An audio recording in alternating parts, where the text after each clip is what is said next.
Hello friends, स्वागत है आपके अपने यूट्यूब चैनल गायत्री ऑफिशियल में। आपका एसएससी कांस्टेबल जीडी 2021 स्टार्ट हो चुके हैं। अब पॉइंट्स भी मिल रहे हैं, ग्राउंड फिट भी हो रहे हैं। ग्राउंड फिट का मतलब है कि आप पहली बार में फिट, और पॉइंट बनने का मतलब है कि आपको एक मौका दिया जाता है कि आप रीमेडिकल में आप उपस्थित हो सकते हैं। वो आपके ऊपर डिपेंड करता है आपको कैसे डॉक्यूमेंट दिए जाएंगे। दूसरी बात यह है कि कुछ हमारे साथियों का डाउट है कि री मेडिकल मिल गया। प्री मेडिकल देखिए, मिलने का मतलब ये है कि आपको अनफिट कर दिया तो आपको एक ऑप्शन दिया जाता है कि आप कल, परसों, 2 दिन बाद, 4 दिन बाद किसी दूसरे सेंटर पे या सेम सेंटर पे आप री मेडिकल आपको होना होता है। कि सभी कैंडिडेट जिनको अनफिट किया है उनका सबका री मेडिकल। अब री मेडिकल में एक तो सबसे बड़ा डाउट ये है कि मेरा री मेडिकल मिलेगा तो क्या सेम मेडिकल अफसर मुझे चेक करेंगे? नहीं। यदि आपको री मेडिकल मिलता है तो आपको 3 से 4 डॉक्टर्स का एक बोर्ड है, वो चेक करेगा। डिटेल मेडिकल अफसर एक ही होता है, डीएमई जिसको कहते हैं, डिटेल मेडिकल एग्जामिनेशन। उसमें आपको एक सिंगल डॉक्टर आपको चेक करता है, और वो डॉक्टर जो है वो इस बोर्ड का सदस्य नहीं हो सकते, री मेडिकल बोर्ड का वो मेंबर नहीं हो सकते। यदि वो री मेडिकल बोर्ड का मेंबर होते हैं तो इसका मतलब कि वो री मेडिकल बोर्ड जो है वो सिरे से वो खारिज किया जा सकता है, उसको आप दावा कर सकते हैं। लेकिन ऐसी गलती कोई भी फोर्स नहीं करती है कि सेम मेडिकल अफसर को री मेडिकल बोर्ड का मेंबर बना।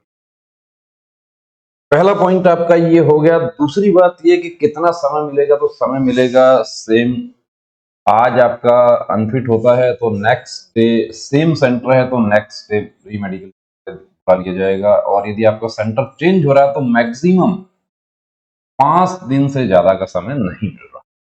5 दिन आपको जो जर्नी पीरियड है कि नागपुर से बेंगलुरु क्यों भेजा जा रहा है, भोपाल से भुवनेश्वर क्यों भेजा जा रहा है, अजमेर से जोधपुर क्यों भेजा जा रहा है, तो उसकी वजह यह है कि आंख के जो कैटेगरी ए और बी के जो पॉइंट हैं, कैटेगरी ए और बी क्या है ये पहले हम डिस्कस कर चुके हैं। कैटेगरी ए है सिर्फ आंख का पॉइंट, और कैटेगरी बी है आंख के साथ में कोई दूसरा पॉइंट, और कैटेगरी सी है इसके अलावा जितने भी बचे हुए पॉइंट हैं जिसमें आंख शामिल नहीं है वो सभी कैटेगरी सी।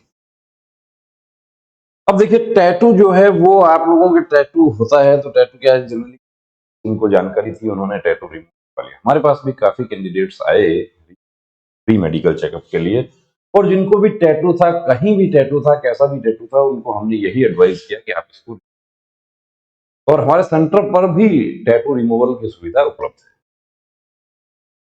अब ये जो कैंडिडेट है इन्होंने टैटू रिमूव करवाया था, लेकिन इन्होंने एक्चुअली लेजर से नहीं करवा के, क्योंकि आप लेजर ट्रीटमेंट के लिए आप जाते हैं तो आपको ये कहा जाता है कि 3 से 4 मंथ का समय लगेगा, 5 से 8 सीटिंग इसमें होंगी, और वो 5 से 8 सीटिंग 12-13 सीटिंग भी हो जाती है कई बार, और टैटू पूरी तरीके से रिमूव नहीं।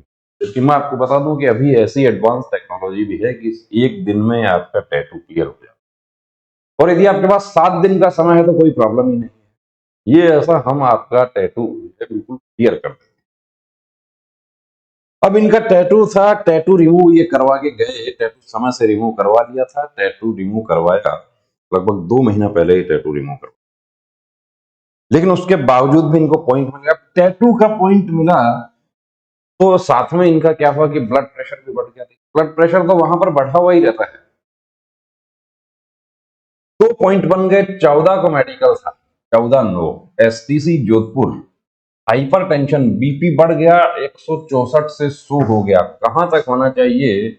140 से 90, और 120 से 80 ये तो आप पढ़ते हैं, और 100 से 60 ये लोअर साइड जो है, इससे नीचे और इससे ऊपर नहीं होना चाहिए। बीपी बढ़ गया तो हाइपरटेंशन। बीपी इस वजह से बढ़ गया कि टैटू का डाउट था।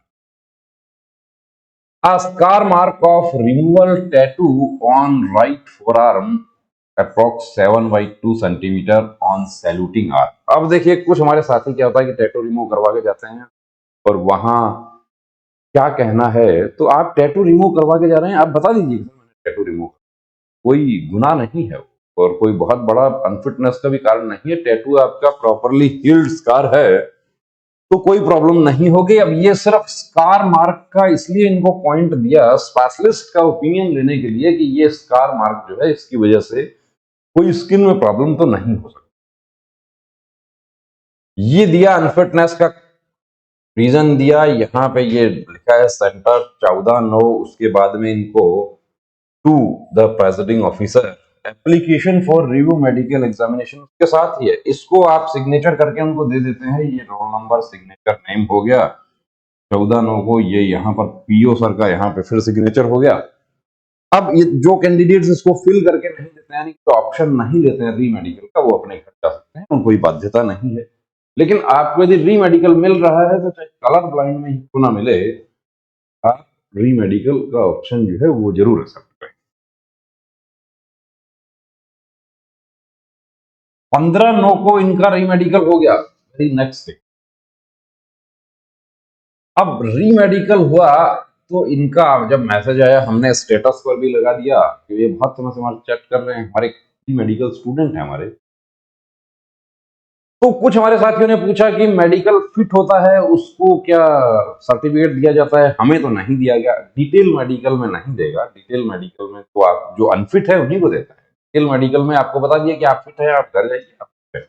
लेकिन आप अनफिट हो गए, आपको री मेडिकल मिला, री मेडिकल में फिट या अनफिट दोनों का सर्टिफिकेट दिया जाएगा। ये सर्टिफिकेट इनको दे दिया। अब देखिए हाइपरटेंशन कारण बताया था 164/100 था, और स्कार मार्क और राइट फोर आर्म उसका reason for medical unfitness. A brief of review medical examination and finding thereof review medical examination का जो बोर्ड है, कितने डॉक्टर्स हैं देखिए, 1 2 3 और 4 डॉक्टर्स हैं।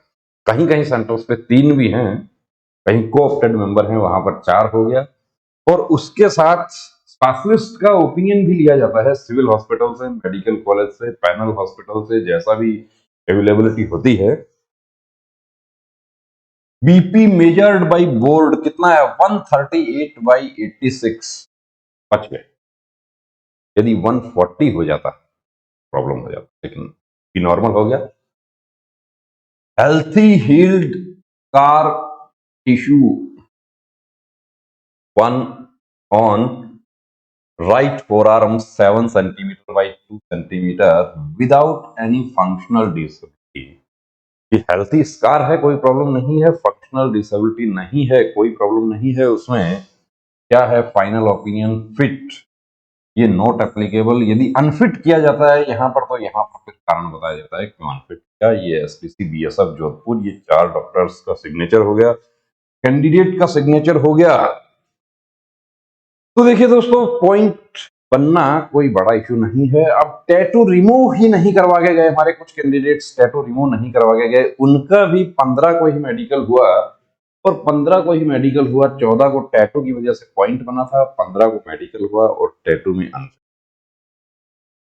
तो ये किसकी गलती है? ये तो जाहिर सी बात है कि सीधा सीधा लापरवाही है कि जब आपको जानकारी है उस चीज का कि टैटू नहीं चलेगा, टैटू आपको रिमूव करवाना चाहिए, और आप आगे की भर्तियों की भी आप तैयारी कर रहे हैं, और आपको टैटू है 2023 की एसएससी की आप तैयारी कर रहे हैं, आपको टैटू है, आप समय रहते उसको रिमूव करवा लीजिए।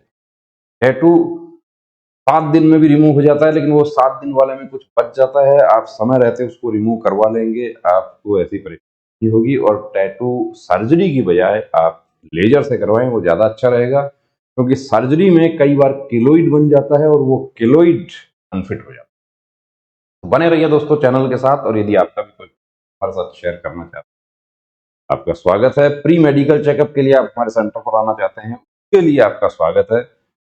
और चैनल को सब्सक्राइब नहीं किया तो सब्सक्राइब करें।